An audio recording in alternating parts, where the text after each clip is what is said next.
নমস্কার, আমার রান্নাঘরে আমি আজকে করব ইলিশ মাছের কাটা দিয়ে কচুর শাক।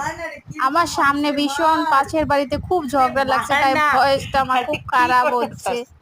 আমি এটাতে দিব জিরে লঙ্কা বাটা, আর দিব জিরে ফোড়ন, আর বাকি কোনো মশলা পড়বে না। প্রথমে আমি কাটাগুলো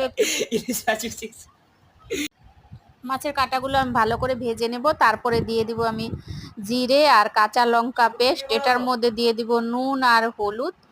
ভালো করে একটু ভাজা ভাজা হয়ে গেলে দিয়ে দিব আমি এটাতে সেদ্ধ করা কচুর শাক।